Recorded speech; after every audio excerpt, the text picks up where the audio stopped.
Bismillahirrahmanirrahim. Assalamualaikum warahmatullahi wabarakatuh.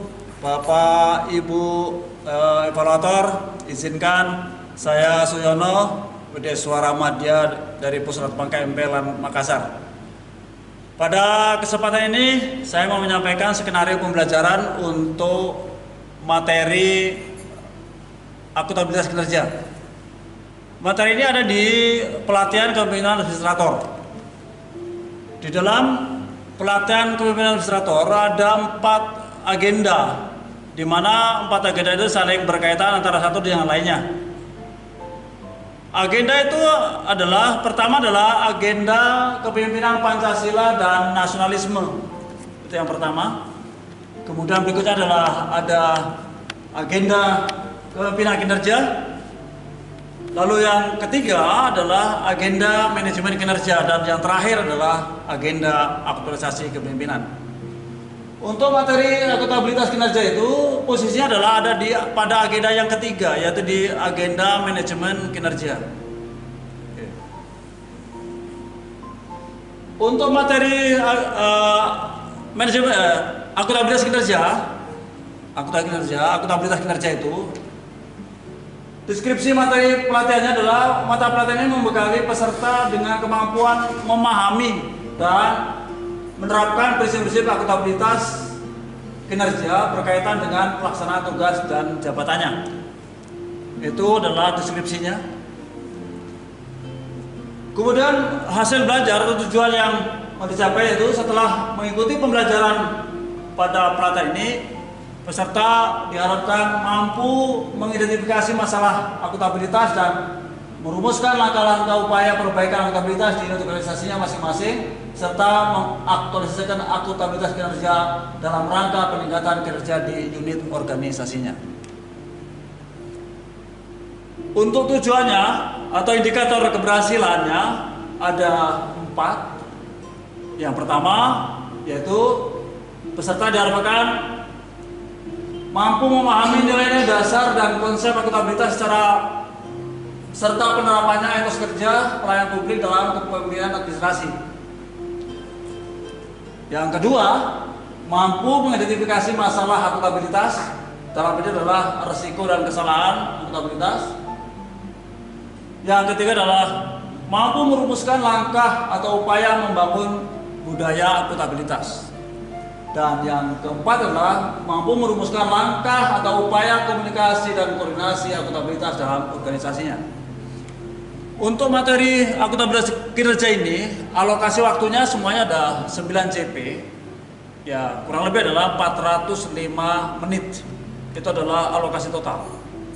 Nah, untuk mencapai tujuan yang akan dicapai seperti yang tertuang dalam indikator tadi, maka saya akan menerapkan strategi pembelajaran saya. Dalam strategi ini saya akan bagi 3 bagian. Bagian seperti yang saya katakan tadi, di bagian pertama itu ada namanya pendahuluan.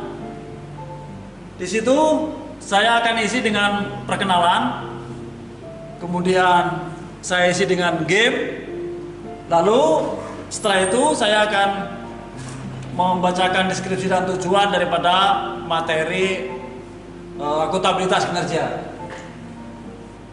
Lalu di bagian pertama ini metode saya menggunakan ceramah interaktif dan permainan. Ini karena masih di pendahuluan, dan kira-kira di pendahuluan ini butuh waktu kurang lebih 15-20 menit lah yang dibutuhkan. Setelah pendahuluan selesai, saya akan melanjutkan dengan di bagian yang kedua, yaitu bagian di bagian kedua itu berarti di penyajian. Di mana dalam penyajian ini saya akan coba kelompokkan ke dalam 3 sesi, karena ini hanya 3 sesi saja, tapi dari 3 sesi itu sudah menyangkut dari 4 materi pokok tadi. Sesi yang pertama, di situ saya akan coba brainstorming terkait dengan akuntabilitas, lalu setelah itu baru saya akan menjelaskan akuntabilitas secara umum. Berikutnya saya akan memutar video tentang konsep akuntabilitas, sekaligus ini menjadi bahan yang akan menjadi bahan diskusi tentang. Kemudian saya juga akan diskusi tentang mengapa penting akuntabilitas. Lalu bagaimana akuntabilitas dihubungkan dengan kepemimpinan. Kemudian diskusi perilaku kunci akuntabilitas, lalu dilanjutkan dengan diskusi prinsip-prinsip akuntabilitas, lalu peran pimpinan dalam akuntabilitas kinerja. Kemudian dilanjutkan dengan jenis dan bentuk akuntabilitas. Lalu di sesi yang pertama itu pada akhir saya juga akan memberikan penugasan individu, yaitu membuat summary hasil diskusi. Yang mulai dari tadi saya mulai diskusi itu kita sampaikan sama-sama. Di bagian sesi 1 ini, di bagian penyajian, ini kurang lebih membutuhkan waktu ya 3 sesi atau 135 menit. Kemudian metode-metode yang saya coba nanti terapkan di dalam pembelajaran ini, di situ ada ceramah interaktif, ada brainstorming, ada nonton video, dan ada penugasan, ada diskusi juga. Lalu setelah itu saya akan masuk di bagian yang kedua, sesi yang kedua.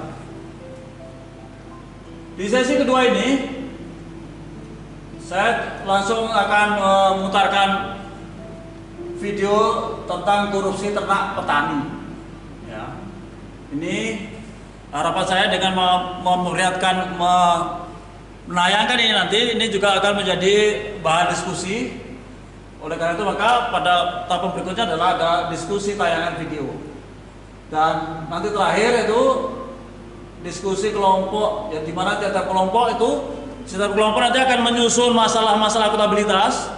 Setelah selesai menyusun, maka nanti akan ditukarkan kepada kelompok yang lain untuk dibahas di kelompok lain. Jadi masing-masing nanti kelompok akan menyusun persoalan-persoalan akuntabilitas, lalu itu akan diserahkan ke kelompok lain dan akan dibahas di kelompok lain, dan nanti akan dipresentasikan. Itu di sesi yang kedua. Dan ini memang agak panjang waktunya ini, karena di situ nanti dia harus mengupas. Setelah mengupas dia harus mempresentasikan. Nah, di sini metode yang saya akan coba gunakan adalah diskusi kelompok, nonton video, dan presentasi. Lagi-lagi waktu yang dibutuhkan kurang lebih sama dengan yang di sesi yang kedua, yaitu 135 menit.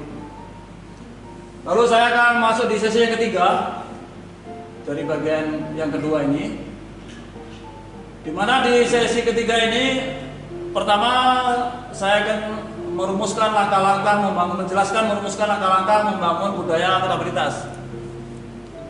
Selanjutnya saya akan menjelaskan konsep komunikasi secara umum. Kemudian berikutnya adalah mereka akan melakukan brainstorming mengapa komunikasi itu penting. Kemudian saya akan coba memutar video di mana video ini menggambarkan akibat daripada salah komunikasi tadi itu agak fatal, sehingga ini bisa menjadi pembelajaran. Lalu setelah itu selesai videonya, ya, dibahas sama-sama nanti. Lalu saya juga akan berikutnya menjelaskan konsep koordinasi dan pentingnya koordinasi. Dan tugas berikutnya kelompok, ya, peserta yaitu penugasan kelompok, yaitu menyusun strategi dan bermain peran dalam komunikasi dan koordinasi akuntabilitas. Itu mungkin di sesi yang ketiga, berarti selesai. Kemudian metode-metode yang akan saya gunakan ada diskusi kelompok, ada nonton film, ada ceramah interaktif, brainstorming, kemudian ada role play. Dan ini juga butuh waktu kurang lebih sama dengan sesi sebelumnya, yaitu kurang lebih 135 menit. Kemudian di bagian terakhir dari 3 bagian tadi, yaitu di penutup. Ya, di bagian penutup ini, dimana di sini adalah saya akan coba mengantar secara bersama-sama membuat kesimpulan dari materi dari pagi tadi. Akan kita buat kesimpulan, lalu saya coba mau mengukur seberapa besar kemampuan peserta dalam menyerap, memahami materi tadi itu, yaitu dengan saya akan melakukan evaluasinya dengan cara verbal, dan itu akan saya lakukan secara acak, sehingga metodenya yang saya gunakan adalah evaluasi. Ini adalah kurang lebih membutuhkan waktu 10 menit. Demikian mungkin untuk yang materi saya untuk akuntabilitas kinerja. Kurang lebih mohon dimaafkan. Wabillahi taufiq wal hidayah. Assalamualaikum warahmatullahi wabarakatuh.